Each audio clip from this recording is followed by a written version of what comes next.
Introducing Minor Wisdom Quintet.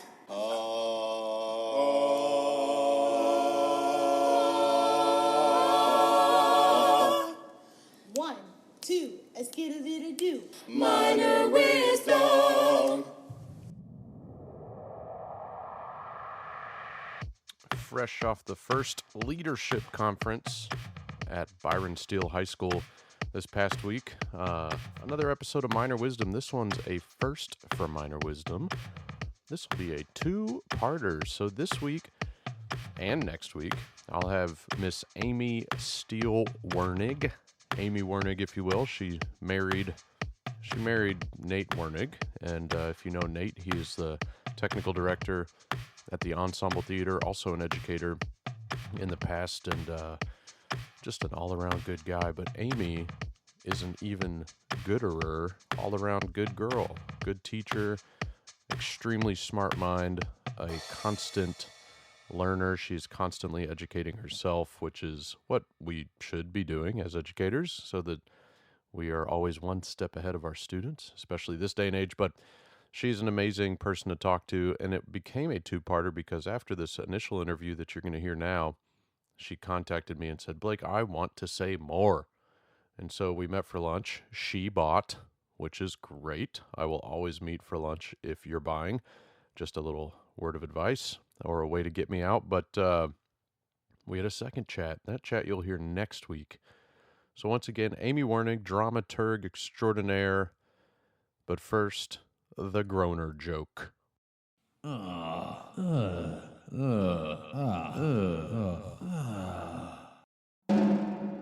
Mom asks her kid, why did you get such a low mark on the test? Kid says, because of absence. Mom, you mean you were absent on the day of the test? Kid replies, no, but my friend who sits next to me was.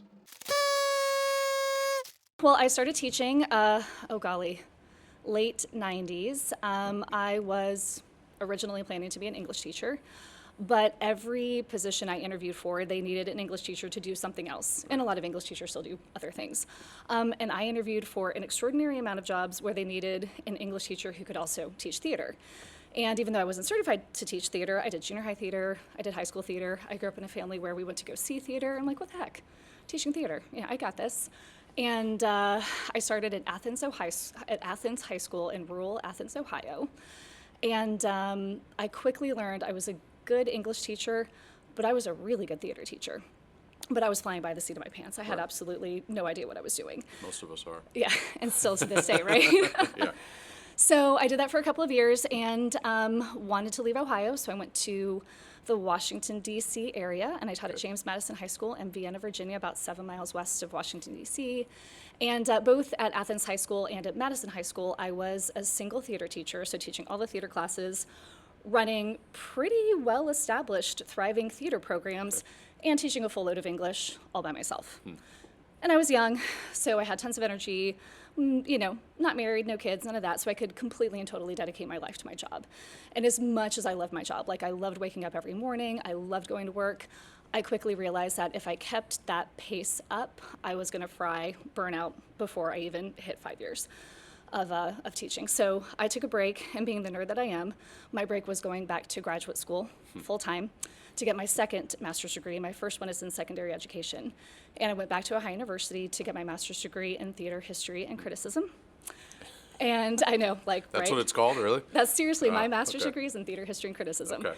Yeah, so learned how to be a dramaturg. Yeah. And part of what I had to do to finish up my graduate program was do an internship. So I applied to dramaturgy internships all over the country. And the Alley Theater in Houston, Texas, by far gave me the best offer. Hit it off with Joe Angel Babb, who was my mentor, and Mary Scott Hagel, who were my mentors at the Alley.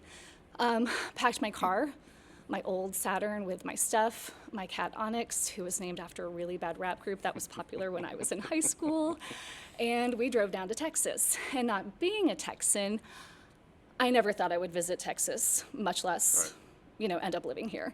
Needless to say, that internship at the Alley was definitely where the right decision, right place at right time, because that, after I finished my internship, it turned into a job. And I was a resident dramaturg at the Alley Theater for several years, and then the Director of Education and Community Engagement. And as you know, I also got to be an adjunct professor at the University of Houston School of Theater and Dance. So there you go. Yeah. So you're like Texan. You are a Texan now. You are an inherited Texan. An inherited Texan, which of course my husband is. Where very is proud of. Athens? Athens is in southeast Ohio, very close to the West Virginia border. So Okay. it's like the Appalachian area. Okay. So super rural and super beautiful. Right. Yeah. Do you miss it? I do. Yeah. I will never feel like a Texan. Okay. Even though my home is here, my husband is a Texan. Right. Both my children were born here. I love the life I have here. I love all of the people I've met, and I've got a welcome to Texas story in a second. I will never feel inherently like a Texan. Right. I will always inherently feel like a Midwestern girl from, yeah.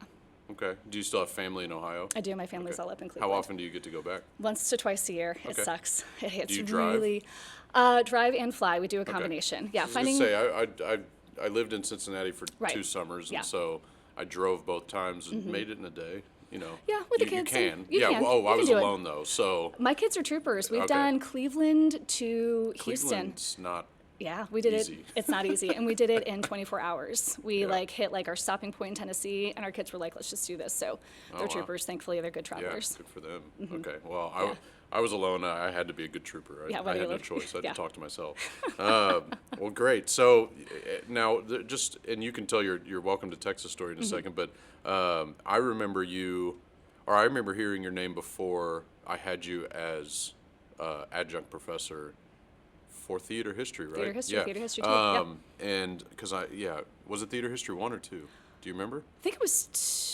I had think the old guy first, and he Yes. was like just kind of a transition guy, and I don't remember him at all. Yes. I remember his class. I don't Yeah. remember who he is. I couldn't pick him out of a lineup. Yeah, we were I'd be theater history too. stereotyping. Okay. You and your cohort at Yeah. U of H were some of the most brilliant artists We were fun. with whom I've ever worked. And that Yeah. was also back when, and that's not a knock on the current status of UH, but that was back when the undergrad ran the program. You guys ran the program. Yeah. We had tremendous So opportunity. it was a lot different. It was totally, yeah, you got to be creative. Yeah. And you got to follow remember your that really quirky, well. yeah, it was really a great time at UH.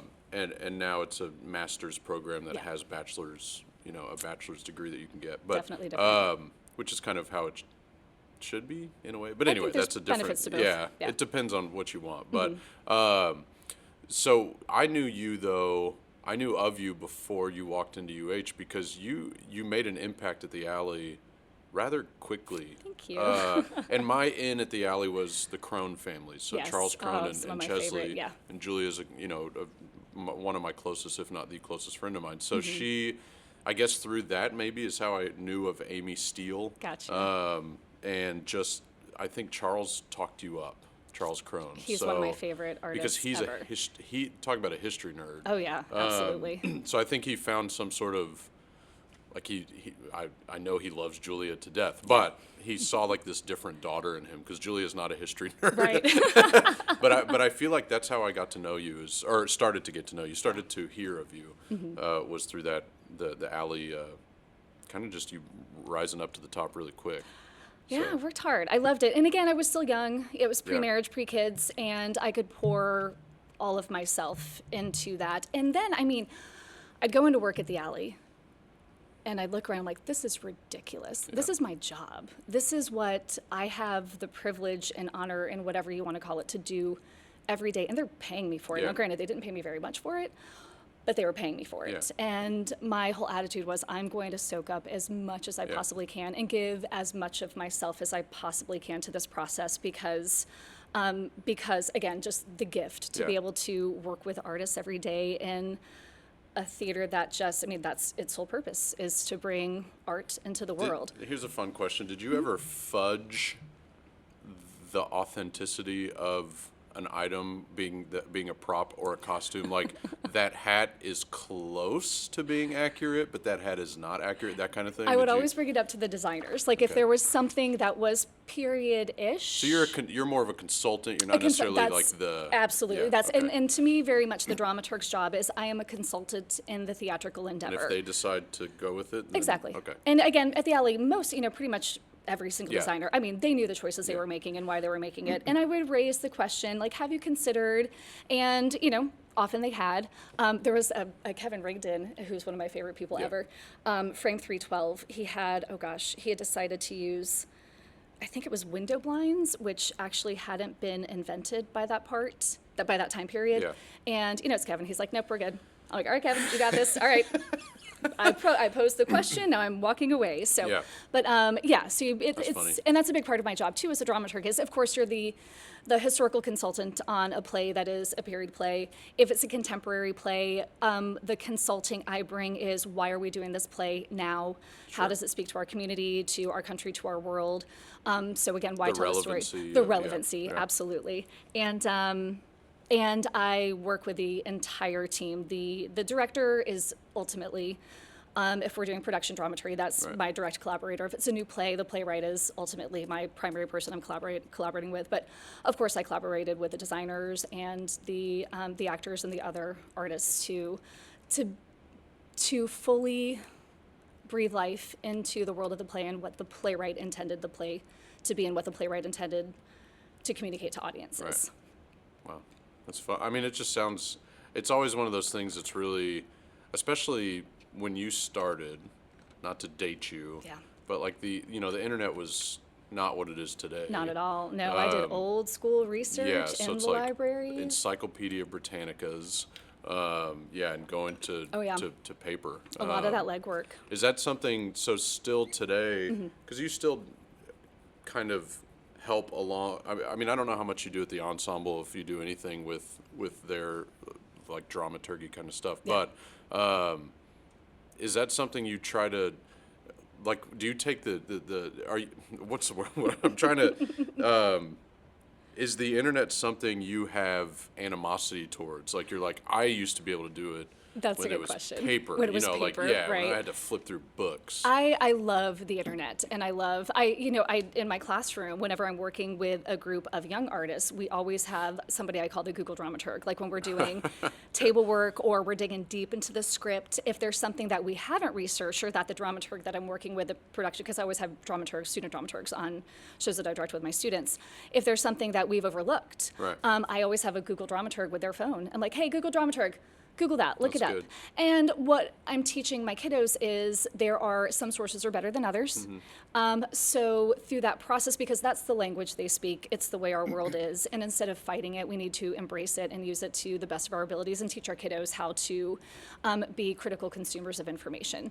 So but I'm still a fan of the library. Yeah. I still love the books, and I love all of even the stuff that's out of date, because the out of date stuff existed and got us to where we are now. So I like using a hybrid of old school and new school. Do you teach any sort of recognition of what's authentic and what's not? Absolutely. Do you do that? Oh, yeah. But do you do that with adults too? I do as 'Cause well. sometimes, like my generation, I hate this, but I believe I'm a millennial. Yes, you are, Blake. Although, I don't accept that. You're a unique millennial. I'm an early millennial. Yes, you so are, I'm, yeah. I'm right at the beginning. So I hate that. I can't. I want to cut that out of this podcast. But my generation has done really well with adapting to technology. Absolutely. But then just right before that, so like my sister, for instance, she Yeah. doesn't listen to my podcast, so I can call her out. But she, for instance, had, just a good example, had this round, sort of 1.5-inch tall disc sitting on a desk, plugged in, ready to go, and she didn't realize that all you had to do was say, Alexa, right? Like it blew her mind when I came over and I said, you have an Alexa? And she pops up, she's like, yes, what do you need?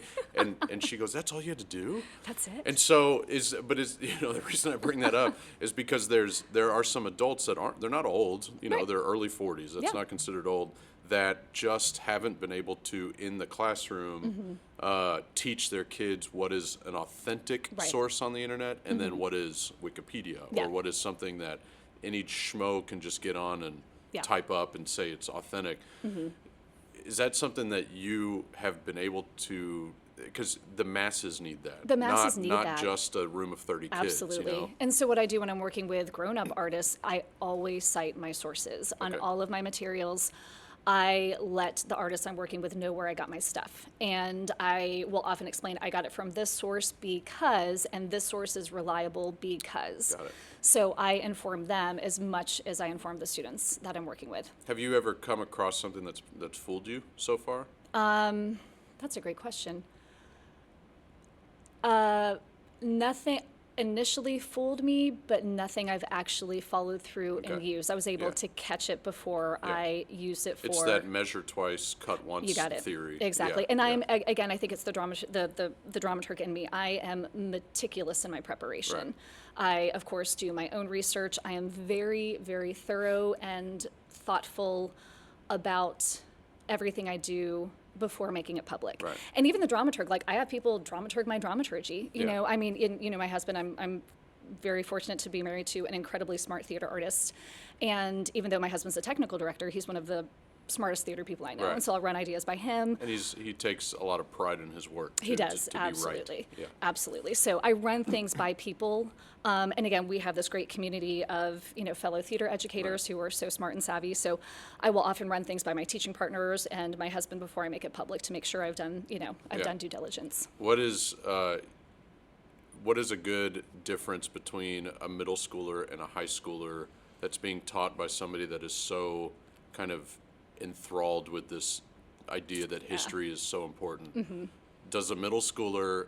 It seems like to me, and again, I've never taught middle school, Yeah. but here we are at this summer camp Ooh, where hardest thing I've ever done in get my a life. week of middle schoolers, and that's about a week too long in my opinion. But it seems like a middle schooler is going to be a little more spongy, more receptive to it Mm-hmm. than a high schooler, because the high schooler thinks they've already got it figured out.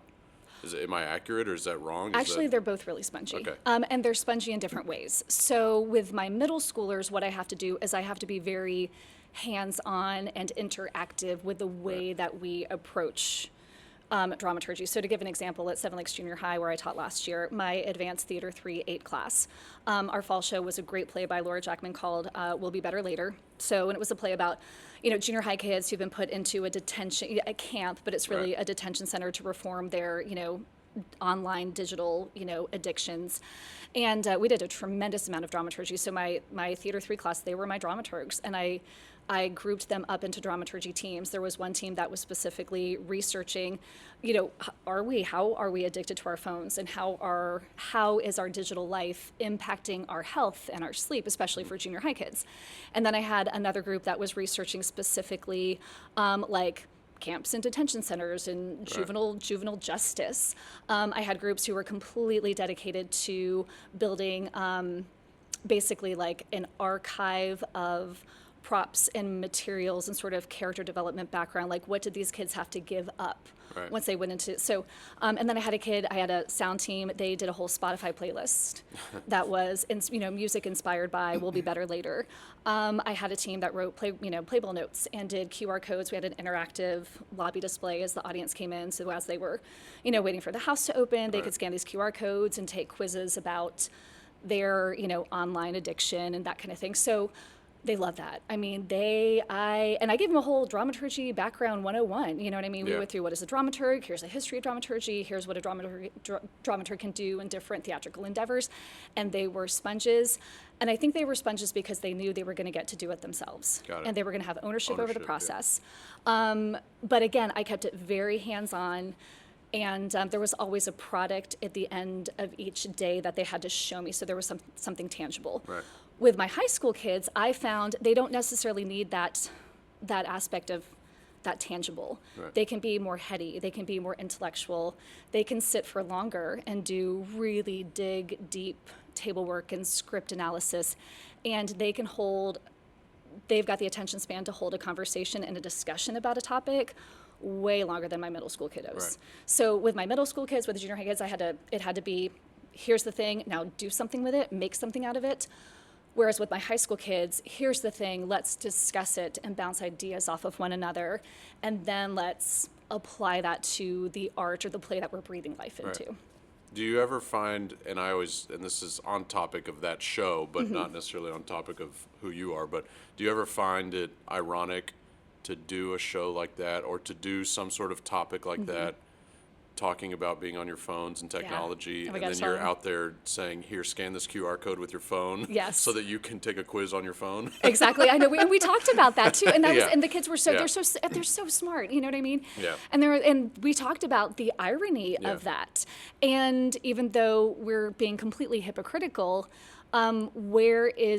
where's that room in our life for hypocrisy? Yeah. And is it okay sometimes to be hypocritical? You know, so it led to these really, again, I think we, in general, with young artists and with our students, they are way smarter than we ever give them Yeah. credit for.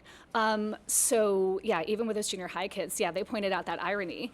And it led to a great conversation about the play and about the dramaturgy of the play. And It's then also- this whole idea, like, oh, but Miss Wernig, are we going to have them turn off their phones during the show? You know, because again, we asked them to do these QR codes and we've got all this stuff online. And I'm like, okay, what do you guys want to do about that? If we do see somebody on the phone while the show's going on, because I had house management and we did a talk back. We also, at the end of each show, we had a talk back. It was moderated by my students. So I taught them that process of, you know, that dramaturgical process about how to lead a conversation with an Right. audience and how to moderate. And that was a topic of conversation. And how do we address it? So, yeah, because I try Mm-hmm. to preach using technology for good, not evil, Absolutely. right? So and it's not necessarily by evil. Yes, I mean bullying as well, but Mm-hmm. but usually, like I've got students. Even today, I have students. Look at this video; it's so funny. Yeah. And it's just some random person at a gas station doing Ridiculous. something stupid, Yep. and they're cracking up, and I'm sitting there stone faced, like, Yeah, like, what's the why point? Mm-hmm. is this funny? First of all, Bob Saget is the original, funny video guys. So don't come Yes. at me with these random Twitter. But yeah, it's trying to teach the kids use this item for positive things. For good, yeah. Even I applied for a position in my district weeks ago that I took a quiz online. It's a personality quiz. And I did it from my phone, Yeah. and but it took 30 minutes. But still, like it's like there are reasons that this stuff makes it great to be living right now. But then there's also Absolutely. reasons that It makes it more challenging. kinda sucks, but yeah. And again, as educators, it's our job to teach our students how to filter out all Yeah. the noise, the literal and figurative Yeah. and metaphorical noise. because it's real easy to get caught up in that. So easy. So I said dramaturgy earlier, and I keep thinking about it. It's in my brain right now. I'm like, oh my gosh, it's like saying casted. I know. It's okay. I forgive you. Which also somebody said on this podcast months ago. He It said, I got happens. casted. And I was Yeah. like, oh, God. It's one of those tricky, how do you conjugate that verb? It's a really tricky verb conjugation. But anyways, so back to dramaturgy. Yes. I remember in college, well, first of all, I remember thinking about, why is this young person teaching me about history? I think that's And it was ironic, too. ridiculous, wasn't it? And you're still young, but you and your husband are a good pair, and we Mm-hmm. kind of touched on this earlier, that he's this just kind of technical genius, for lack of better words. Yeah. Sometimes gets in his own way, Yeah, but yeah. I've experienced that a couple times He's as sometimes well. too smart for his own good. Yes, and what is, like, give me a day in the life of just the two of you sitting down, eating breakfast, and talking about, like, just theater, like anything, even you don't have to get political, but Sure. like, I'm sure you guys have these kind of analytical conversations about non-theater things Oh, yeah. too. Oh, yeah. Is that like, I mean, you clearly love each other, but is there Yeah. like a labor of love a little bit when it comes to some of that conversation? Some of the worst fights we have ever had in our marriage, and we've been married for 13 years now. Is that how long? Something like that. Close. Something like that, Something yeah. like that. Have been over plays and plays that we've seen. Like, I mean, we got into when I dramaturged Who's Afraid of Virginia Woolf at the Alley. We did the 40th anniversary Yeah. of Who's Afraid of Virginia Woolf, and then in the new house we did the Goat, or Who Was Sylvia, and if we have time, I've got a cool story about that as Yeah. well. Well, I still need the Texan. Oh yeah, I got to get to the yeah, Texan yeah, story. yeah. Okay, so Yeah. we'll keep a list.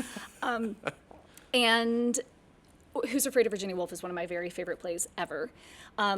Nate loves it as well, but there was a choice in the way that a line was interpreted. I can't remember exactly what it was, but I mean, we drove home, and he's like, "You're too close to the play. It's because you were the dramaturg, and you can't see it objectively. And if you saw it just as an objective audience member," and I'm like, "But part of my job is to see it. And I always take a break. Like I Yeah. always in the process of the You're like, rehearsal stop process." the car. I'll get out and walk. Exactly. Like seriously, we were screaming at each other, and we parked, and we're like, okay, this is ridiculous. Before we Yeah, walk into the yeah. house, we have to settle this. You see it one way, I see it another. And isn't that the beauty of theater, right? That's funny. Our opinions can coexist, and we're both right. Yeah. So, and that's what a great piece of theater is supposed to do, right? Get you really thinking Yeah. and talking and feeling passion, right? And then Hamlet, we saw a production of Hamlet that I dramaturged at the Alley, and again, this big brawl about Hamlet, and again, and then we can laugh at ourselves.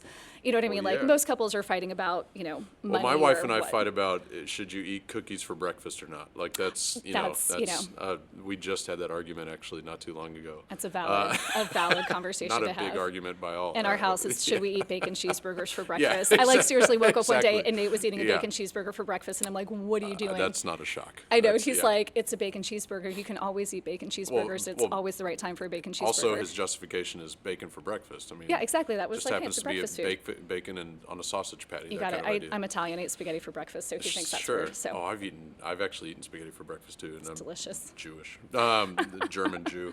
Anyway, so give me your Texas story. You're welcome to Texas. So Story. my welcome to Texas, I was driving down for my internship at the Alley Theater. Mm-hmm. And again, I'm coming from Athens, Ohio with my car, my cat, and my stuff. I crossed second day of driving across the border into Texas, and I'm like, oh, thank God I'm in Texas. I'm almost there. And I looked at the map, and yes, it was an old school, like AAA map. Yeah. And I'm like, oh, are you for real? I've got like 5 more hours till I'm in Houston. The bigness really shocked me because, again, I come from a part of the country that just Sure. isn't big. So I'm coming in on 59. I had about an hour north of Houston, had to stop to get gas. And I'm filling up my tank, and there's a guy at the tank in front of me, and he's looking at me. He said, hey, are you coming or going? I was like, I'm coming here. And he said, where are you coming from? And then he saw my place. Oh, coming from Ohio. I was like, yeah. He walked over, shook my hand, put his hand out, shook my hand, and I'm like, this guy's gonna rob me. Yeah. He's gonna, like, something really bad is getting ready to happen. And he shook my hand. He said, well, welcome to Texas. I'm sure Ohio was sad to lose you, but we sure are glad to have you here in Texas. And I'm like, this is insane. Yeah. And he said, so where in Texas are you heading? I said, I'm heading to Houston. He's like, all right, that's a big city. You watch yourself. You be careful now. I'm like, yes, sir. He said, all right, happy travels. Finished up, filled up his gas tank, got in his car, drove away. And I'm like, hopefully this is a sign of great things to come, because that would never Right. happen in Ohio. Yeah. And obviously it was. Like I said, here I am, all these years And that's later. the first time you met Drew Hoovler? I was waiting to see when was you were great. going to finish that That story was so I great. can give that punchline. And then what was the other story? Oh, and I don't gosh. want to wrap up. Okay. I want to make sure we get the stories out. Oh, the before- Albee story. Okay. Yeah. So Was Albee at UH when you were there? Or was it? he was, but he would always come in the semester that Yeah, I wasn't yeah. teaching. So I Okay. never really got to work with him Okay. at the Alley, but that's But when he was was coming. the resident or Yes, he was whatever still the at time. resident And playwright. Stuart Ostro was there. Absolutely, Yeah. yeah. So again, we were doing Who's Afraid of Virginia Woolf and The Goat or Who is Sylvia. So first story, it's a couple weeks before production. Mm-hmm. I'm at my desk at the Alley. I get a call from Jacob, who was Edward Albee's assistant at the time. And he said, Mr. Albee would like to make changes to the script. And I automatically thought The Goat, because we were doing the regional premiere. Right. So, and it was a relatively new script, so I get my copy of The Goat out, and he said, actually, no, it's to changes to Who's Afraid of Virginia Woolf. 40 I'm like, years later, 40 right? years later, I'm like, whoa. So, and he's like, these are changes he's been wanting to make for a long time. Mm-hmm. He thinks now's the right time. I think they were getting ready to do a new anniversary copy, Sure. hardback copy of the play or whatever. So he, on the phone, read out the cuts. Some were, almost 10 minutes out of the end of Act 2. So one huge cut, and then the other cuts were small. And then I noticed that some of the cuts were so small, it was one word out of a stage direction. And then when you read the stage direction, completely different intention for that line, right? Right. So as a dramaturg, I'm like, wow, I know in a play every word counts. Right. But that was a really eye-opening, it literally counts. And who better than Edward Albee Right. to, craft that kind of precision, right? So I had to make the cuts, and then it was before we could scan and email something, I had to fax the pages to Jacob. I read all my cuts back, and then I scanned them to him. He approved them. He said, okay, please make sure that this is part of the, Right. the official script for rehearsal. So the sheer responsibility I had at that moment was, and again, I was young. It was Right. late 20s or whatever. So anyway, so that was the first part of the story. Then Albee comes, and You know, he comes to rehearsal for Virginia Woolf, he goes to rehearsal for The Goat, and when we opened The Goat, he was still in Houston, and we did talkbacks every Tuesday and Thursday night for that show, because it's a play, you need to talk about it after you see it. So before one of the talkbacks, he came to see the show, and before the show started, I said, okay, well, during the talkback, do you want to be involved? Do you want to come up on stage with us? He's like, no. I'm just going to stay in the audience. He'll ask questions. Yeah. Well, it was hilarious. So, of course, the talkback starts, and everybody who knows anything about theater knows Edward Albee is sitting, and they were very gracious and very respectful. Nobody bothered him or anything like that. But afterward, I said, so what did you think? And he said the talkback went great, and he had the playbill in his hand. He said, did you write these notes? And I said, yeah. And his assistant had actually approved them. So anyway, somebody in his estate, his neck of the woods liked them. But anyway, he said, did you write these notes? I said, yes, I did. He said, oh.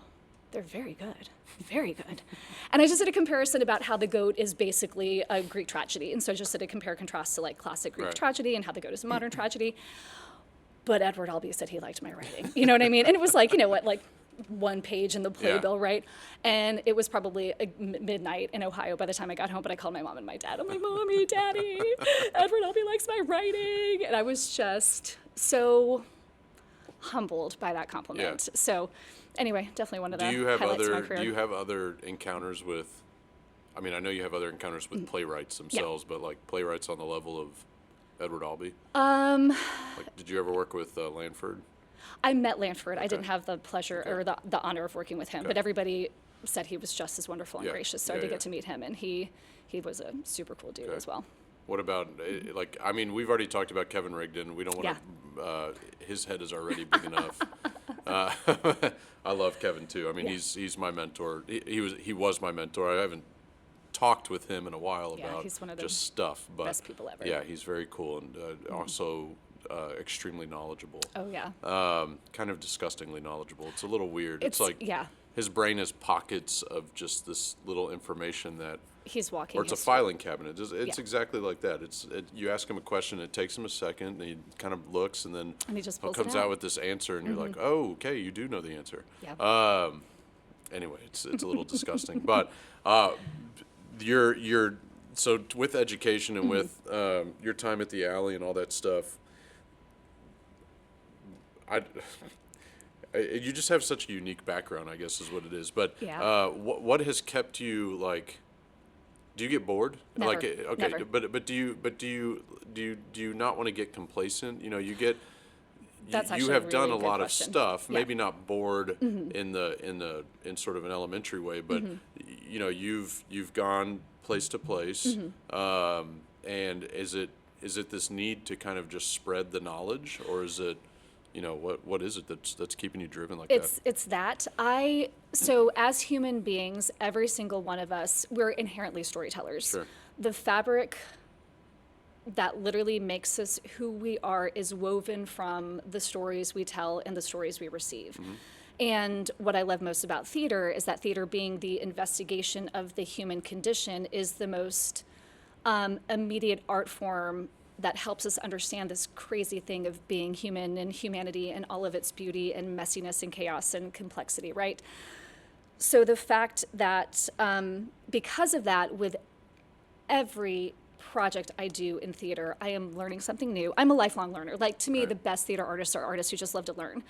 I love to learn, and I love to share what I learn with others. And in that sharing, that giving and receiving of stories, I learned something new from the artists and my students in the room. So I learned something new every single day because of theater. Right. And it's that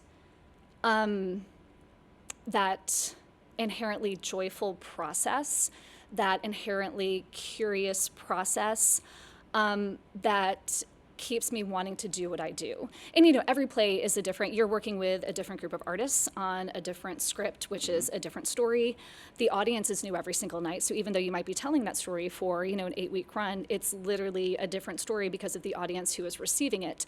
And I think it's that exchanging of stories, that that constant learning that I'm doing and that the people I'm interacting with and collaborating are doing, that really keeps me from getting complacent. I mean, it's sort of cliche, but I love what I do. Right. I wake up every single morning and I can't wait to go to work. What was the most challenging show you've worked on? A junior high production of The Little Mermaid, and I am not joking. That's The funny. Little Mermaid Junior. They're with junior high kids, and teaching junior high is literally the hardest thing I've Yeah. ever done in my entire life. God bless junior high theater teachers because they really are a special. They're a special human being who just deserve all the grace and love and hugs and everything. And what made it so challenging is at Seven Lakes Junior High, my teaching partner, Katie Wood, and I, who's still just one of my very dear friends, we ran a program. We wanted every kid. Like, I'm a firm believer, if a kid wants to be in a show, you put that kid in a show. You put them in a show because, again, you never know the impact that one experience might have on the trajectory of their life. Right. So even though we had between the two of us, we had nearly 200 students in our theater program at Seven Lakes Junior High, huge junior high. But if anybody in the school could audition, and if you wanted to be in that show, we were going to find a place for you. So I think it was the sheer numbers of kids that we were working with, and how do you control the chaos? You know what I mean? And I actually function well in chaos because there's calm in the chaos that others can't see. I just borrowed that from a great young adult novel called Monday's Not Coming by Tiffany D. Jackson. Everybody add it to your reading lists. But that production challenged me because it's a musical, number one, but it challenged me just the juggling of all the stuff. Right. But then to see that come together on stage and that messy beauty, oh man, it was all worth it. All of the, near tears, wanting to grab my backpack and leave and walk out of the room and just, job be damned or whatever. At the end of it, like Katie and I looked at each other and we're like, that's why we do what we do. Yeah, the easy shows are not fulfilling. No, it's the hard ones. Because if it's not hard, it's not worth doing. Yeah. If it's not hard, you're not going to learn. I You're not gonna honestly grow. think there's a little bit to be said about, like the last 5 years, for instance, 2-person show. Yeah. Not done very much. Right. I don't think there's a lot of fulfillment for people. It's a great story. It's a great story. You know, it's as an audience member, I could see them walking away Right. the most fulfilled out of other people. But as a director, because I did that show in college actually, but as a director, as an actor, as a technician, you're like, oh, okay, it's like, it's not really a challenge. You're No, telling it's two done. people what to do. Yeah. It's not a hard tech show, Right. So, but then I did Little Mermaid. Yes, I I didn't do know. the junior version, but I did Little Mermaid, and I can totally understand Yeah. that because it's just one thing after another, After just another. moving. So I get that. Yeah. So there's a big philosophy in school, in education, not just in theater, that day one, if you lose them on day one, you've lost them for the whole year, right? Right. So set up the scenario of walking into Miss Wernig's class day one, because you are one of the nicest people in the world. Thank you. And if I have never said that to you before, I should have. But like, there's nobody has a bad thing to say about you. They're always very positive comments about you. Thank you for that feedback. Said, though, that makes a horrible first day teacher. Exactly. We're too nice, right? Because Yeah. the kid walks in, they're like, oh, she's the nice. easy. I can. Yeah, she's so she's sweet. easy. Yeah. Yeah. In 6 weeks, I'm gonna have her around my finger. Like, so Yeah. what's hard ass Amy like? I mean, like is there a version, or is it just that you get their respect, or? I do. I show Yeah. them that I love them, Okay. and I show them that I respect them from the moment that they walk into my class. I love every kid who walks into my room, into my rehearsal hall, into my classroom. I'm going to get a little teary. I treat them like I want my Beckett and my Zan to be treated by every teacher with whom they interact. Right. To me, all of those kids are my Becketts and my Zans. Right. So what I do is I show them that love. I show them that I love what I do. Right. And I think when they know that I genuinely want to be there, I am a teacher who believes in what she's doing and wants to be there, that energy, they can feel that. A student can feel that. And then I do the simplest thing, which I actually learned years ago from one of my interns at the Alley Theater, a brilliant artist named Autumn Knight, who is from Houston. She Yeah. graduated from HSPBA. Yeah. She's up in I'm New York familiar doing with the her. thing. She's great. She's amazing. And she did work with Cornerstone Theater in Los Angeles is the check-in process. So at the beginning of every single class period, and I don't care how long it takes, we check in. I look every single student in the eye and I say, Blake, check in. How you doing today? Yeah.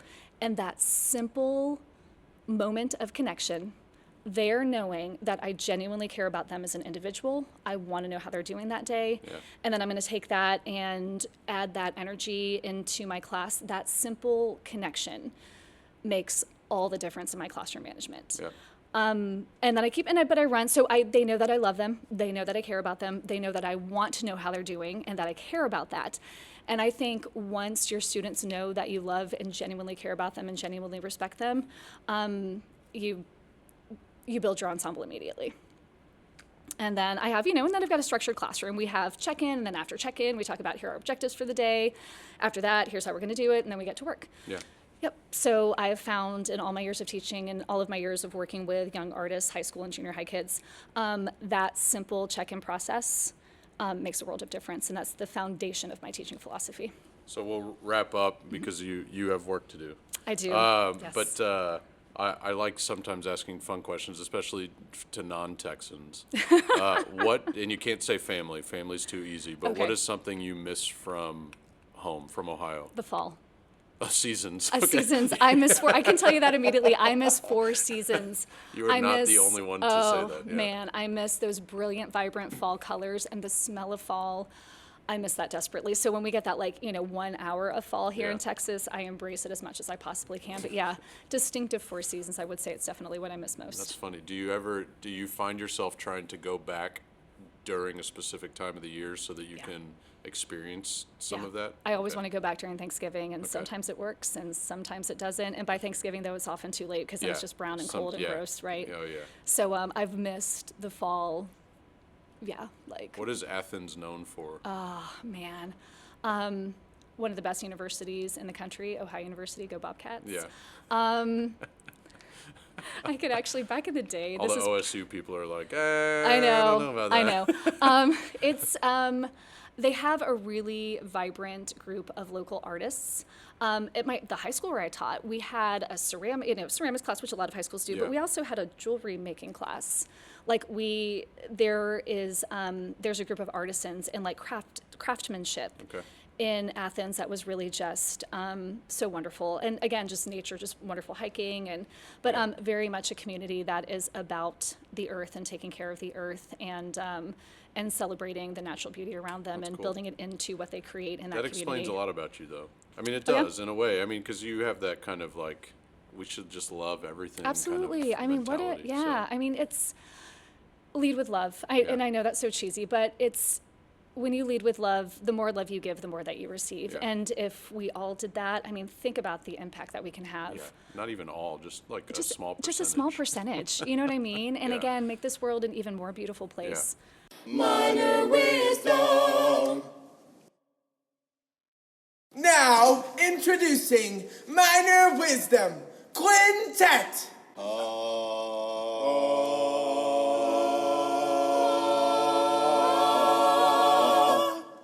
1, 2, a skittle-diddle-do. Minor wisdom. Part 2 of Amy Wernig's interview. It was very funny because she contacted me because her brain just doesn't shut off, and she contacted me and said, I've got more to say. And she did. And we've got another, 40 minutes of a conversation between Amy and I. We sat down at a salata.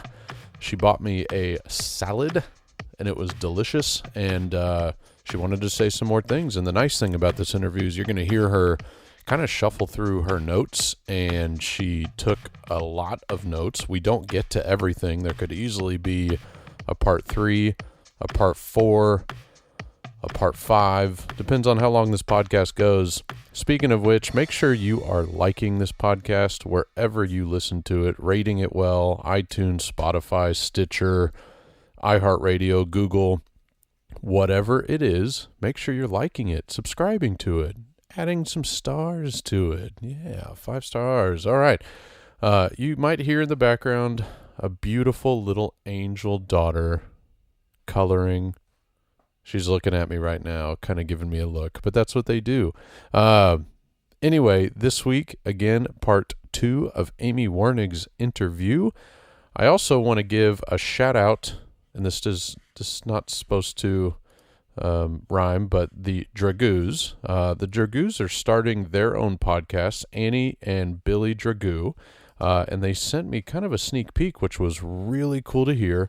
And their podcast starts very soon, a few days actually, and it's called Afterpiece. And it's going to focus more on the curriculum side of things of high school theater, maybe even middle school theater too, but just curriculum and the classroom, if you will.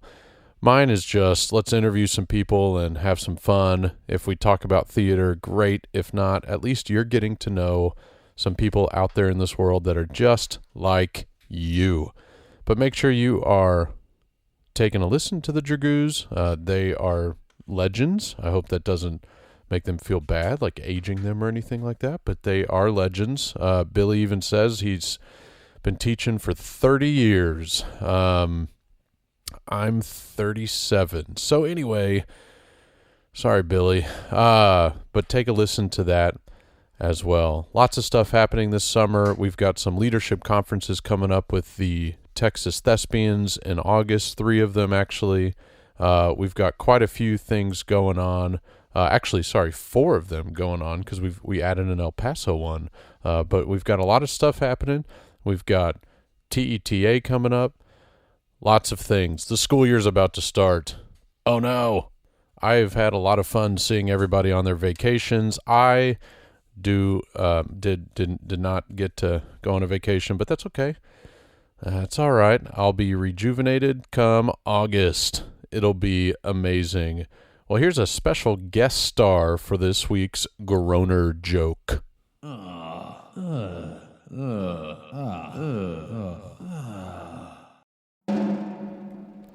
Teacher, you missed school yesterday, didn't you? Student, not really. Okay, Blake, so thank you for joining me for lunch. Yep. So the dramaturg in me has a really hard time turning off her brain. And after our recording, I drove home and I realized all of these things that I wanted to say. And as a dramaturg, I would be completely remiss if I did not talk more about playwrights, the playwriting process, and advocate for us as theater educators to model as much as we can our respect and show our respect for playwrights and the playwriting process for our kiddos, because I think that's essentially important in crafting, Sure. big-hearted, open-minded young artists. So thank you. I appreciate your meeting me here. Yeah, absolutely. It's free lunch. Yeah, there you go. Oh, yeah, she You bought. never say, there you go. Never say no to free food, right? Another very important lesson for theater. Yeah, I think we will when you all. said I'll buy, I was like, absolutely, let's meet. Yeah, sure. Okay, so here's what. Okay, so back to the Albee story that I was telling before. Yeah. Okay, so in addition to his making, sometimes, like I said, huge cuts, but then cuts that were down to one word in Who's Afraid of Virginia Woolf, his quintessential play. In addition to kind of reminding me that every word in a play really does matter, what it also reminded me is that playwrights, even master playwrights like Edward Albee, just how much they labor over their work. Yep. And a playwright never sits down and writes one draft and is like, bam, that's it, that's a work of genius. They raise their plays like we raise our children, and they're very mindful, very meticulous, very, at least with the playwrights I've worked with as dramaturg, very open to feedback and very receptive to it. And another example of that, right now I'm working on a commission at the Ensemble Theater, and they commissioned a new holiday musical that they will be producing next season. Okay. And they hired me as the dramaturg for the commission. So I'm working with the playwright to craft the book. The playwright, her name's Celeste Bedford Walker. She's from here in Houston. She's just such a gracious artist. And she and I actually worked together years ago at the Alley. I commissioned her to write a touring play for us called I, Barbara Jordan, about the late. Oh, yeah. Yeah, I saw that. Yep. There you go. Yep. So she and I have a history of working together. So we already really love working together and, collaborating. Right. So they brought me in to work with Celeste, and then Stephanie Blue, who is an educator here in Houston, a music educator. She's the composer. So we've been working, and Celeste is on draft 9 of the book. Yeah. And she probably has a good 2 more drafts in her, because of course when we get into rehearsal next season, all of the other actors are going to have more input. So that book isn't even done, right. And it's the book for a musical, and she's on draft 9. So, and my whole point being is that I think we need to be particularly careful in the state of Texas because of the importance and popularity of one-act play. Sure. And of course, there's this, perception that you're only competitive if you take a full-length play, right, and you cut it, right, because it somehow shows that you're, I don't know. You have the skill. Yeah. Yes. Yeah. Yeah, and then the irony that, of course, you have to cut it, but stay true to the playwright's intentions. Right. But the playwright intended that to be a I think that's full-length also play, why a lot of people steal state-winning cuts. Yes. So Yeah. I know you did this play. Do you mind sending me your cut? Exactly. And I some will- people are protective of their cuts as though they are the playwright. Yes. Yes. And they're not. You know what I mean? And, Yeah. And with all due respect to all of the directors in the state of Texas, as a one-act play adjudicator. Not all of them, but yeah, Well, yeah, you know, yeah. you know Most what of I mean. them. Yeah, Most sure. of them, The most good of ones. them, the good ones who really do. And the contests that I've judged, I mean, the directors have been very respectful and careful with their Yes. cuttings. They have not made the play something that they want it to be versus what the playwright intended it to be. Correct. So, but our kids still seeing us. They still see us cut plays, and my fear is that they think that this is a perfectly okay thing to do. And we know we get permission from the publisher. Yeah. And then depending if you're working with the playwright directly, often playwrights will give you permission. And I've worked with playwrights who've helped with cuttings and have helped be a part of the process. Yep. So, but I don't know. I think we need to be transparent with that with our students so they know that yes, because of the world of one-act play, we're going to take this play and we have to make it fit within the constraints of the one-act play process. Right. However, that doesn't mean that we don't respect the playwright's intention, respect the work, and love the work. And that we're going to do our very best within the rules of one-act play to make this the most beautiful production of that playwright's play as possible. Because again, it's without the play, without that dramatic text, whether it was written by a singular playwright or a collaboratively devised play, you can't tell the story without the script. Right. You know what I mean? All of that human emotion, and every great play is, just basically an investigation of the human condition, which is messy and complex, and so it's anyway because it's so that's what I wanted to advocate for. Just Right. And I think there's so many ways within our programs that we can build in an inherent respect for playwrights and for the playwriting process that I also wanted to share with everybody out there listening. Right, and one of the things, because going back a little bit to what you said, that is interesting to see from plays or from adjudicators when they give their oral critique, is they say, or even other directors that have seen the show,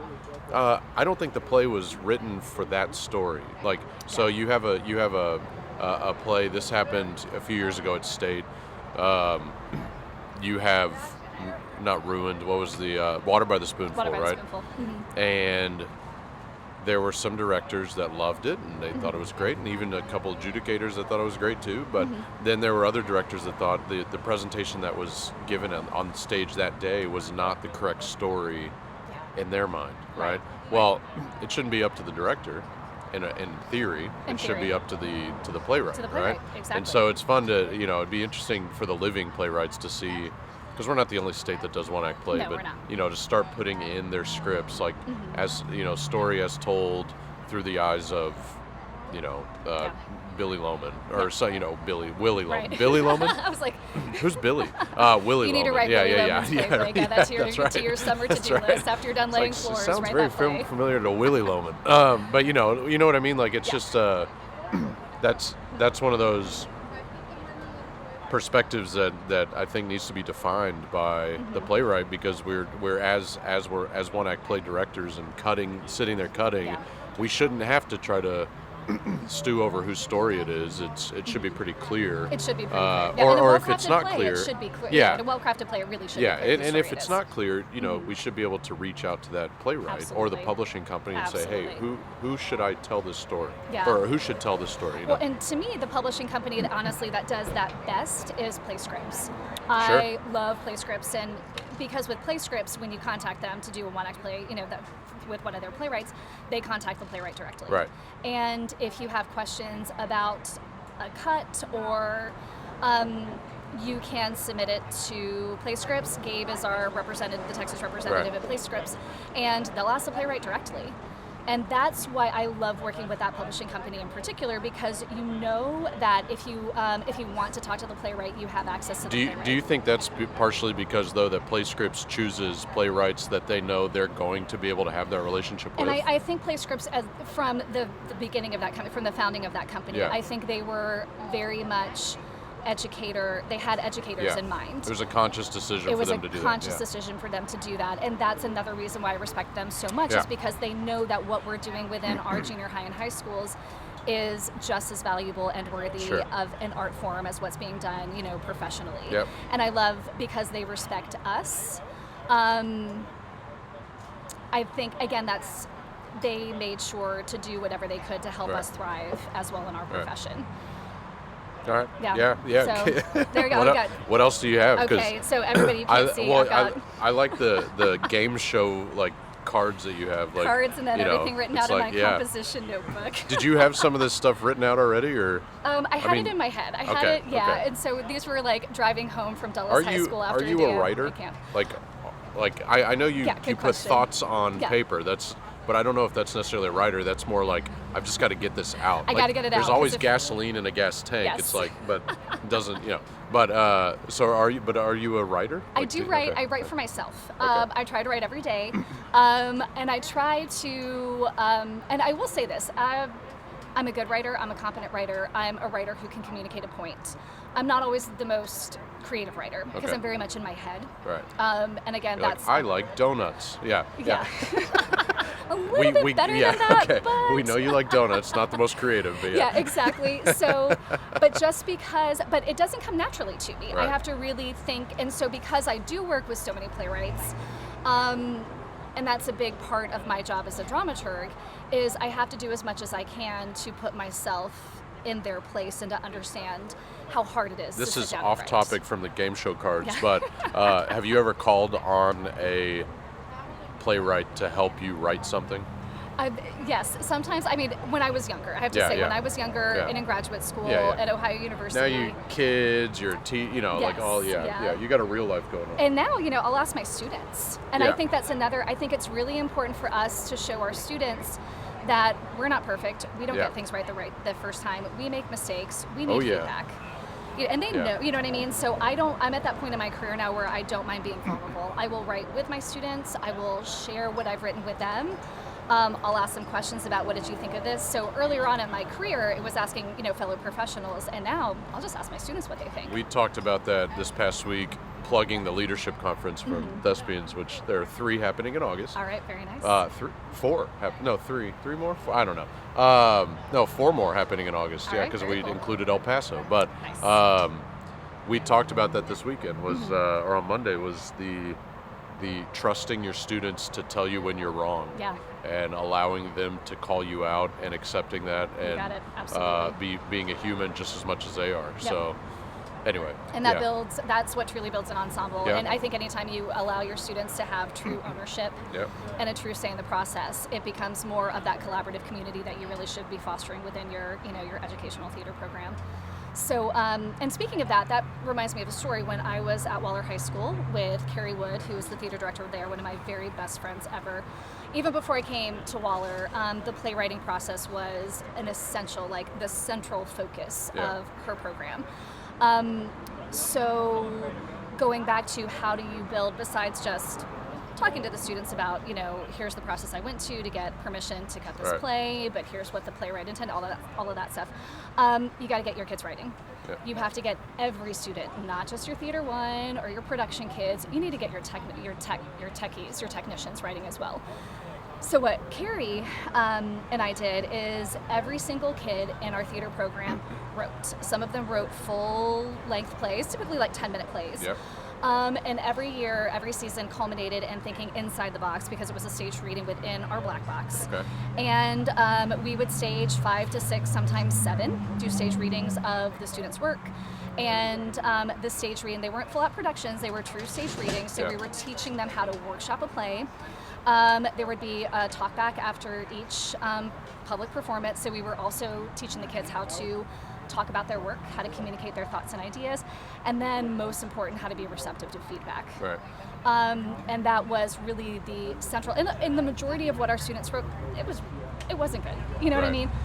But those kids wrote a play. Yeah. And how many people can say, hey, I wrote a play? Yeah. That's a tremendous accomplishment. So we did that. Our technicians would always write something as well. Like we would do, like kind of puppet plays, for example. And in creating their puppets, they would have to craft the script, script with a Okay. clear beginning, middle, and end, clear conflict, clear resolution, all that good stuff. And their puppets always had to have like principles of design, line, shape, pattern, that kind of thing. So our technicians were learning how you use principles and elements of design to breathe life into a character, because our technicians also helped with the design process in our program. And then we'd even do simple things like when they did their creature costume project, like our version of like the trash costumes. They would have to take an animal and an insect and crossbreed them into this new creature, and then they'd have to do all of the scientific research about the habitat for that creature, and if it did become its own and you had to personify it, what kind of human would it be? And they would write monologues from those creatures' perspectives, and again, learning how that backstory and background, and again, those elements of design help to breathe life into a fully formed character. And I think, and another thing, okay, I think this will be my last story about Waller. 1 year, for a one-act play, we did a play that Carrie wrote called The Fairest of Them All, a really dark adaptation of the Snow White story. And it was still, when we started the process, it was still relatively early in her drafting. Should have called it Black Coal, but anyway, continue. But we workshopped it with our kids. We did weeks of table work, and they would give us feedback on a draft. Carrie would go back and make changes, come back to the table. So we invited an entire one-act play company into that new play development process, and then we followed it all the way through to production, because it is what we did for one act that season. And that's another thing, again, putting my adjudicator hat off. I love all plays. I think most adjudicators, we love all plays. And so this notion that if you do a play that you, the director, has written, or if you do another original play that you're somehow not as competitive, I completely disagree with that. A good play is a good play is a good play. You know what I mean? Well, I mean, was it Mandy? She writes her own plays. And they're fantastic. And I've judged a couple of them, and they've been spectacular. And they've gone on to become published. Yeah, as they will should be, because they're great pieces of now great theatrical I'm blanking, texts. but anyway, she's also a phenomenal prop maker with cardboard. That part I know Good too. to know. All right, I'll add that. What your Waller story about the writing the play and then kind of workshopping it and doing the talkback has given me an idea for my school, so I'm writing this down. I like it. But I'm not going to share it until it's done and tell you that it worked. Okay. Well, if you need any, support through the process, let me know. And while you're making that note, another Mandy Connor. Anyway, Mandy Connor. Yes, Mandy Connor's just fantastic. Yeah. So she's great. Yeah, and another sort of plug for another reason it's important to have your kiddos write is, again, when you write a play, that's, to me, the best way to learn basic dramatic structure. You have a protagonist whose journey we're following, and they have an objective, that they're trying to achieve. And you have the antagonist who has an objective that's in opposition to the protagonist, and that's where conflict comes from. And then you learn about, again, objectives and obstacles and tactics, and making sure your play builds to a climax, and why how the setting helps to tell the story, all of that.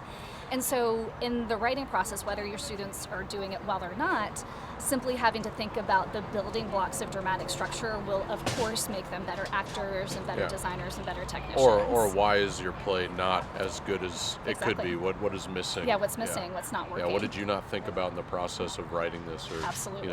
And sometimes they'll be honest about totally. I was lazy, or I was they don't work. Some kids don't work well with deadlines. Yeah, and that can be. They feel the pressure. Sure. They stayed up late the night before and finished writing. And finished it, just banged it out. But and also within that process too, making sure that you have your kids partnered up with writing partners or within a writer's group.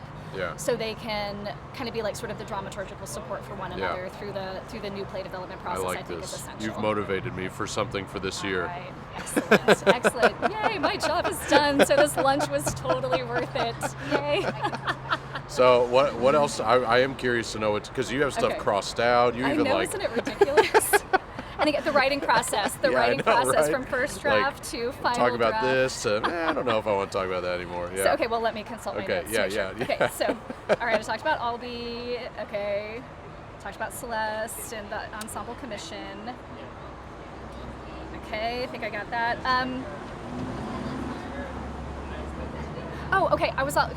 For my junior high colleagues out there. Yeah. You can do this with junior high kids too. It works just as effectively. So last year at Seven Lakes Junior High, I had all my kiddos write. They all wrote puppet plays. All of my nearly 200 students. What were the puppets? We do something called abstract puppets. Okay. So what I have them do is I break them up into a group of 4 to 5, so small groups, and I give each group a piece of poster board. Okay. And each student within the group has to draw a line of some sort. It can be any kind of line, but it has to touch one. It has to start one side and end at the other. And each person in the group draws one line, and then they have to cut shapes out from the lines that they've drawn. And they can't cross any lines, cut through any lines. They literally just have to cut these abstract shapes that those random lines created. Okay. And then when they have that abstract shape, they have to brainstorm at least 3 things that shape could be. And depending on the group I'm with, sometimes I let them go concrete, like, oh, this is a mountain, or this is a shoe, or this is, a goat. Or this is love, this is anger, this is hate. And they don't tell one another what their shapes are. Okay. And then they brainstorm, and then they pick the one that they like best. And then once they pick that shape, that character that they like best for that shape, they share that character with one another, and then it's their job to collaboratively write a play incorporating all of those characters. Where did you come up with this? I found Did it. you steal it? No, I shopped it. Okay. I shopped it because that's what we educators do. Yeah. We shop yeah. things, right? Yeah, I shouldn't say steal, right? Yeah. Yeah. No, I actually shopped it. Again, back to Carrie Wood, my BFF at Waller.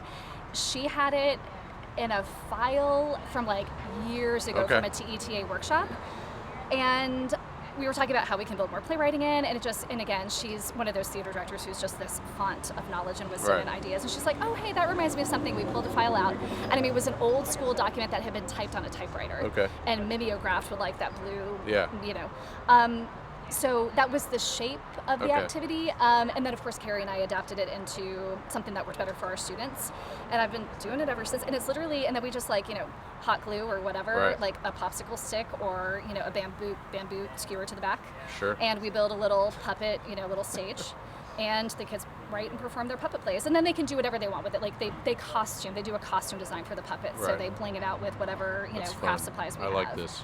Yeah. And again, I do it with my technicians. I'm gonna keep you around. Yeah, there you go. Hey, I've got handouts and outlines I will share with you in my Google Drive, so I will happily share all my stuff with you. And come see your booth at TETA this year. Yes, indeed. All right. Shameless plug. Yeah. Right? But that works great with junior high kids, and I've also had my junior high kids write 10-minute plays.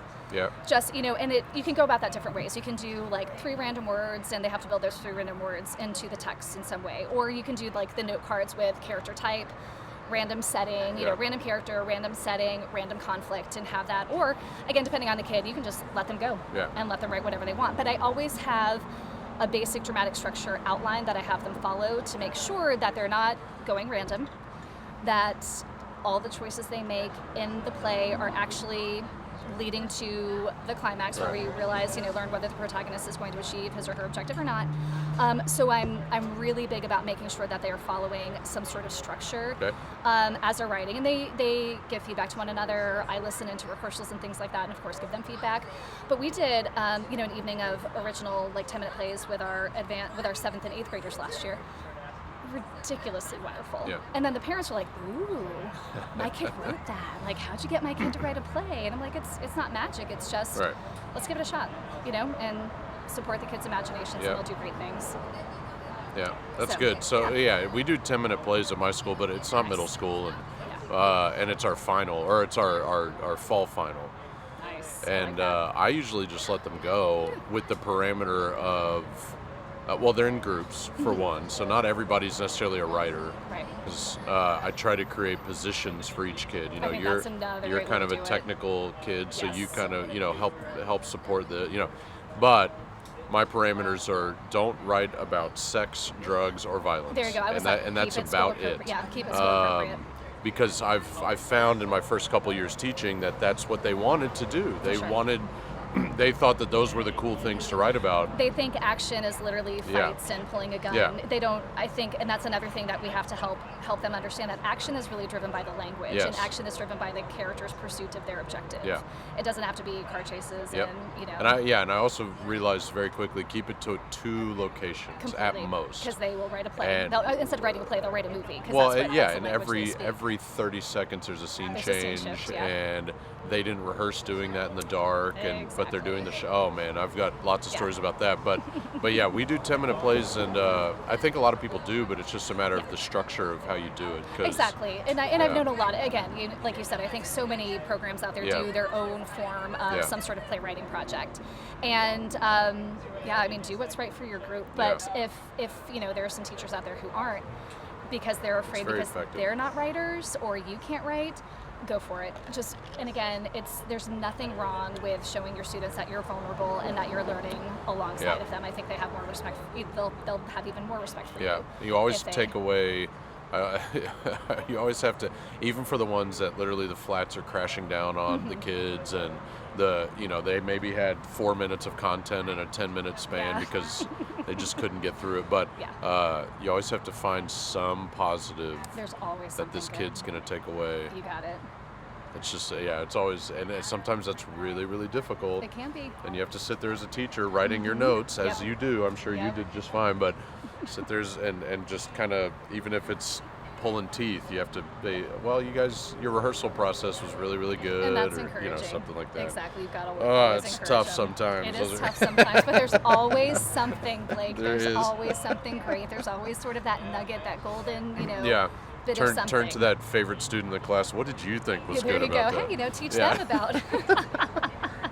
Yeah, do a feedback section. See, Yeah. Absolutely. Hey guys. Well, yeah, and say it's- positive things about that play. Yeah, and that's actually how I start my Yeah. when we do We do talkbacks. feedback, yeah, we do yeah, yeah. feedback, and That's it's part of the always grade. starting with affirmations first. Yeah. Yeah, like lift that play right up. Yeah, And now that we, like in our district, we have Schoology, which is an online platform. It's Yeah. Facebook for school, pretty school, much, yeah. in a way, similar to Edmodo. Yeah. But and so the kids in that can respond because they're used to that that's- shameless, I can say anything online Exactly. because I don't have a face with it. Now we all know who's saying it Yeah. because it has their name, but they still feel like a sense of security in For sure. in Well, they talking can think about about a it. play. They don't. Yeah. They can think about They don't what have they to write. answer right away. Exactly. And that's incredibly responsible because, like you said, that's really the language most of our students speak. Yeah. And I think the more opportunities we provide them to communicate respectfully and Yep. effectively on a digital platform is an essential skill that they have to learn now. Because So I love and that. there are I've found that there are there are just people out there, not necessarily educators, that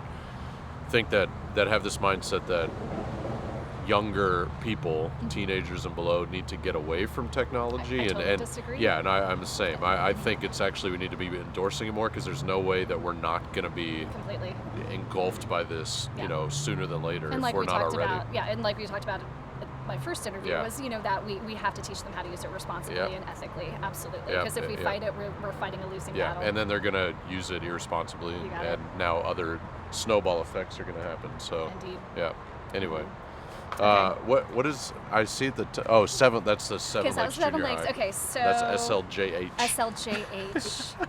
Go I thought it was Spartans. some like Senate committee That's the bill, other which play is I'm also working on, which is also, there's stuff happening in our state Senate and state House. That's why I man. thought that was. You Yeah, know, that's a definitely a we're all, conversation. for yeah, another. getting raises, quote unquote. Yeah. And Anyway. anyway, not to get political, Yeah. but they've solved the school funding issue. Yeah. But yeah, not really. We'll So see. We'll see. We'll see. Okay, so some plugs. Okay, so back to the playwriting thing. If your kiddos are, if you don't forget TTSF Playfest. Yeah. Have your kids submit to Yeah. Playfest. Roshunda does a fantastic job running that program, and I'm one of the adjudicators, so I Okay. read. I'm one of the, those people behind the scenes who are reading and vetting the plays.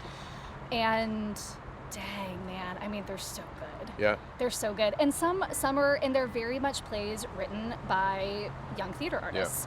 And, but what I love about, despite the sort of, flaws in some of them, I mean, they're all flawed because they're, Yeah. again, they're fresh plays written by young playwrights.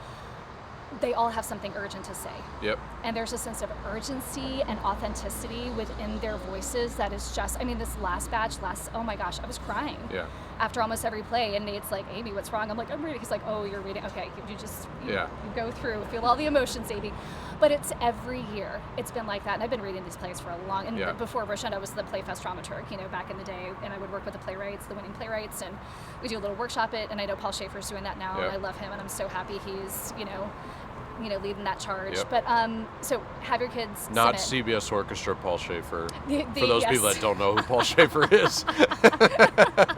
Yeah, Our not the Paul tiny Schaefer. bald.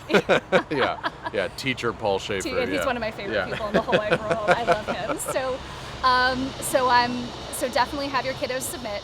And then, of course, TETA, they have their Playfest Yep. as well. And whenever I go to TETA, I help Sherry Frank and the folks there Yep. as much as I possibly can with that as well. So we've got some really great opportunities. And then every city has smaller theaters within their own communities, often theaters Doing that stuff, support. yeah. And one of the things that brought me down to the Alley, why I chose to do my internship at the Alley Theater, was because of the Houston Young Playwrights Exchange, which their education program used to produce. And that was, we basically workshopped plays with 5 to 6 high school playwrights through the course of the summer. We paired them with a dramaturg. We did stage readings of their work on the Newhouse stage.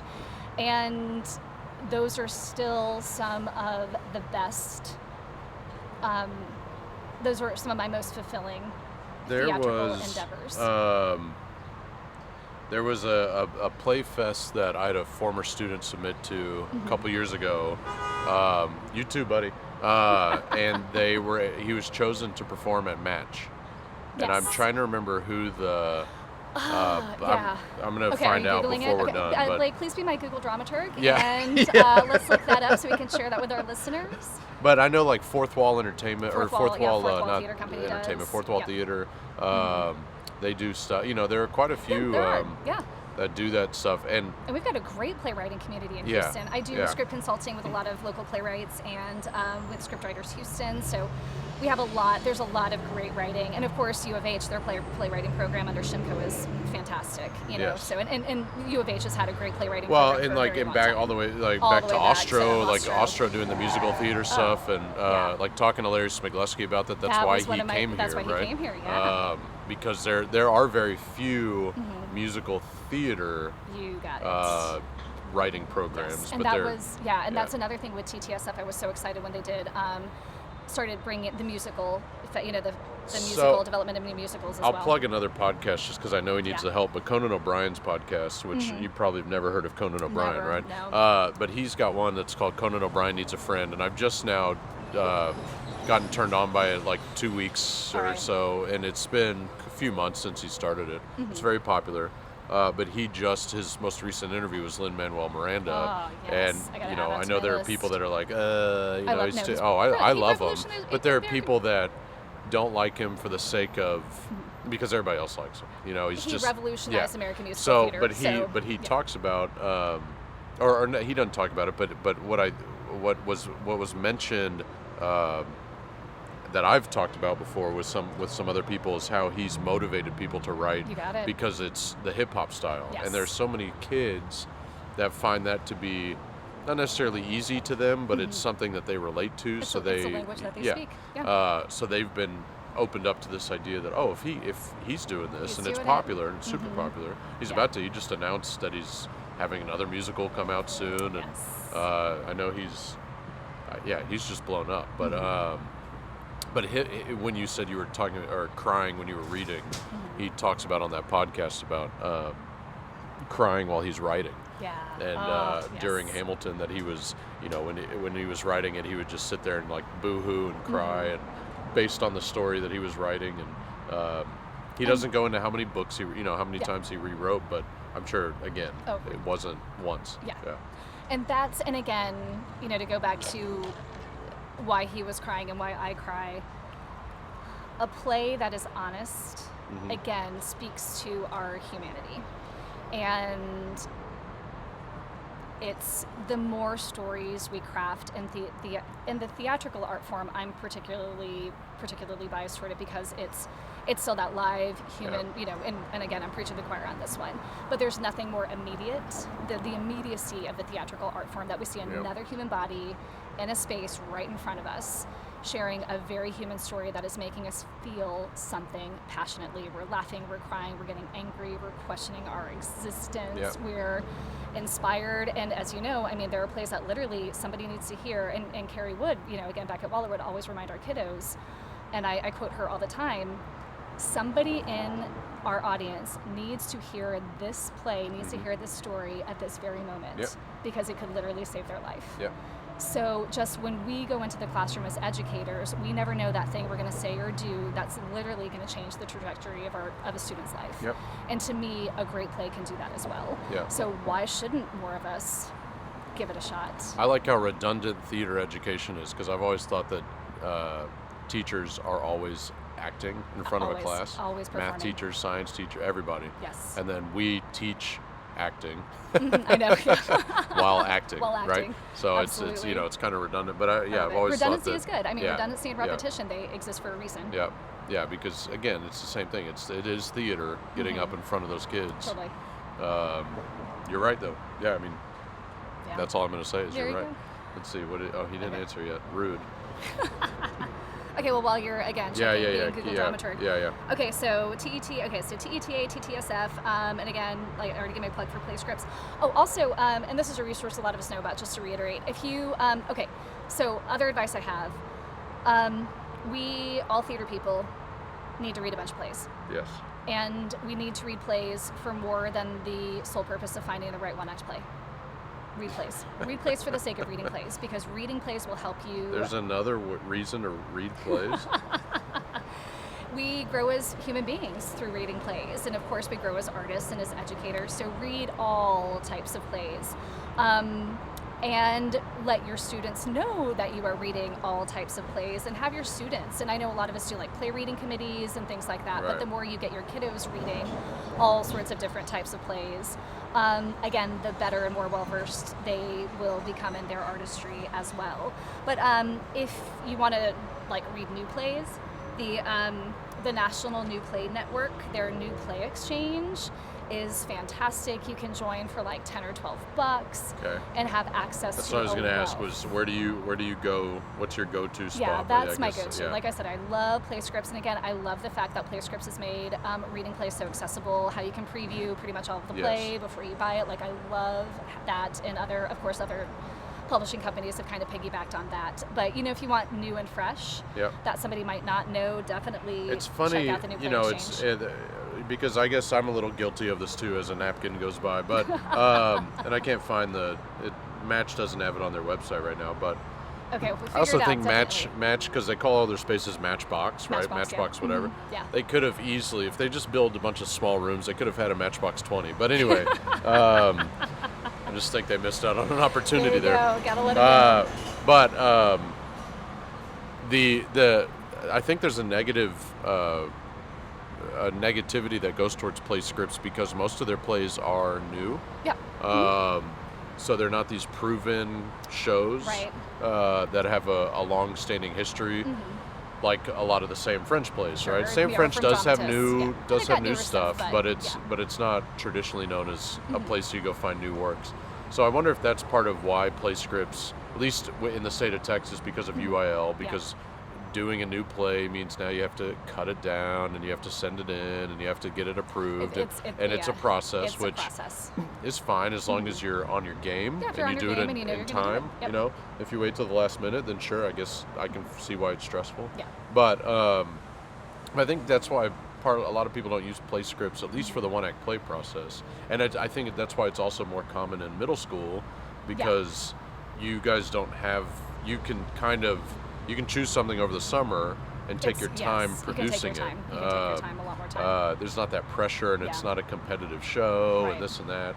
So anyway, but the Play Scripts website, the format of Play It's Scripts, so user-friendly so and clean. so Yeah. intuitive, Yeah. and it just makes so much sense. Yeah. And And sometimes with play scripts, because they do a lot of plays for young audiences, Yeah. you know what I mean? You do have to filter more, Yeah. but they build filters into their website. but they're you they're know? at all these conventions too. And they're so nice. They're and the they'll help you. kindest. Yeah, they will help you. And if you say, "Hey, Gabe, I'm looking for something like this," I mean, again, they will help you. And again, to go back to Not that, paying me a dime to say all this. no, not at all, not at all. Seriously, but they'll go straight to the playwright. And Yep. I think, and again, if your students know that you're doing that, you are again showing them just how much you respect the play and the playwright. Not just that, but like we've done, not at Dulles, but we've talked to at Morton Ranch. We talked to, I forget who it was, the playwright, Yeah.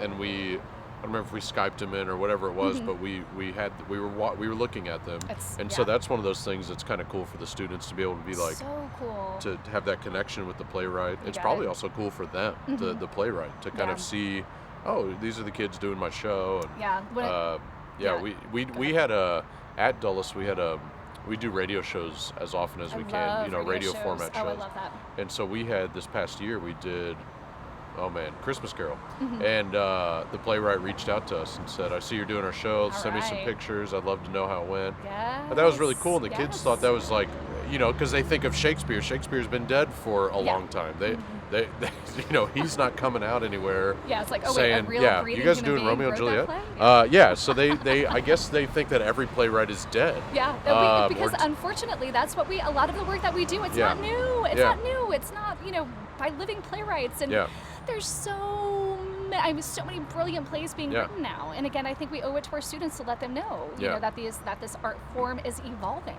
I love when we talk about Arthur Miller.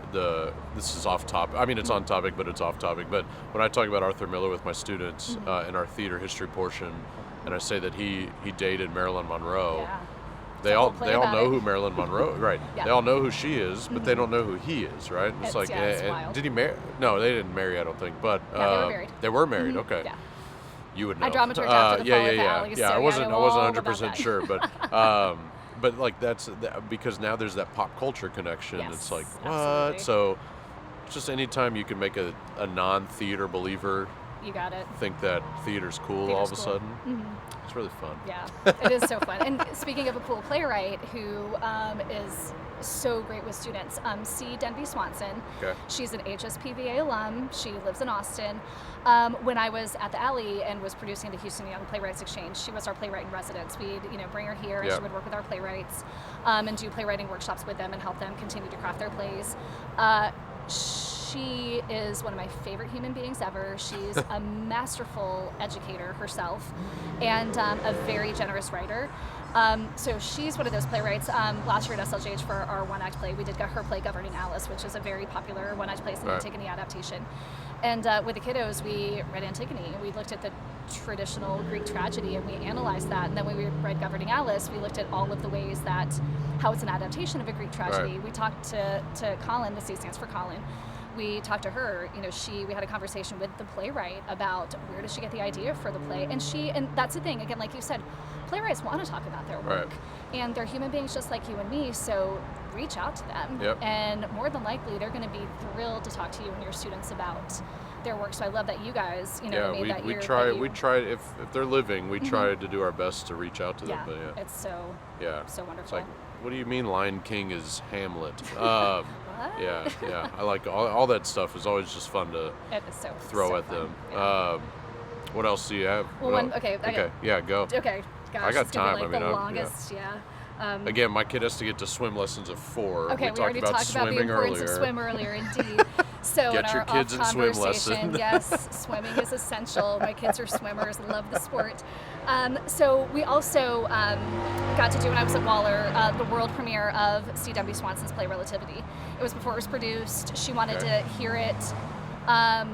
She wanted to see it staged, hear it, before before Play Scripts published it. Sure. So again, we did, my kiddos' names are in, the world premiere of Relativity was at Waller High School. You know what I mean? Their names are on that. How and Disney does that with some of their junior shows. They do, and I love Disney for that. So.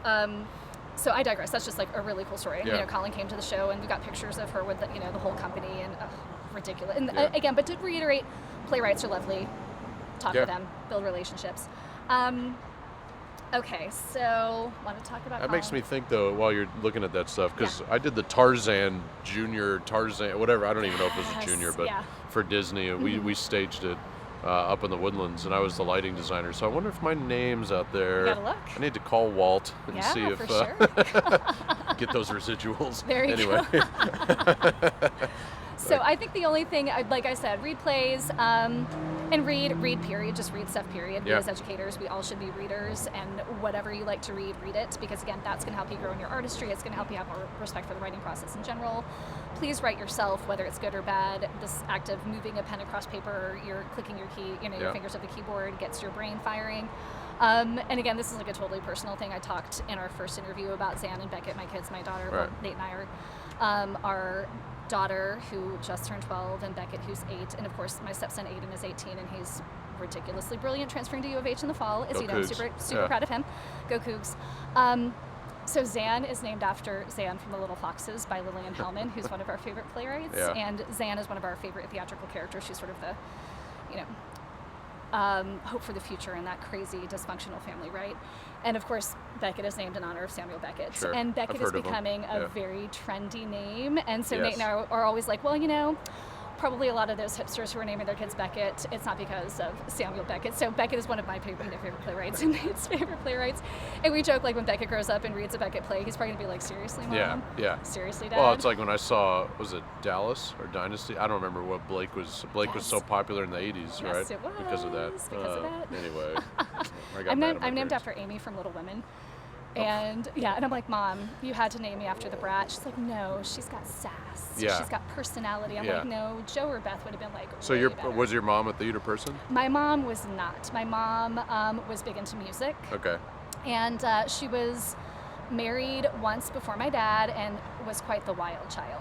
Okay. And when she met my dad, was ready to settle down. Yeah, sower oats. Yeah. Exactly. And that's where the name, you know, from Little Women came from, because she was Interesting. entering a more, I don't want to say conservative because my parents are anything but conservative. Yeah. They're again, they've created kids who do art for a living. My brothers are Right. both very, anyway. So, but she was just ready to be a mom and settle down, and, you know, so hence the, my That's name. what a coming from weird Little place Women. to get a common name though, like Amy from Little Women. Yeah, and, like, at there are my lots gener- of like Amy's. There's so many, especially my generation, Yeah. like 1 in 4, you know, Yeah. 40-something women were all Amy, right? Yeah.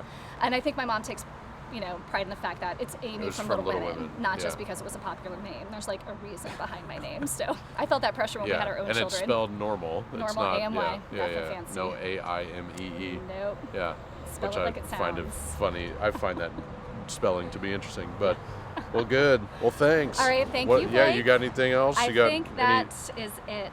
Okay. I feel so much Take better. if you haven't gotten anything out of this, take your kid to swim lessons. Exactly. That's the biggest. That's the biggest thing. Learning All how right. to swim is You got- invaluable. It is. Yeah, I still need to. Minor wisdom.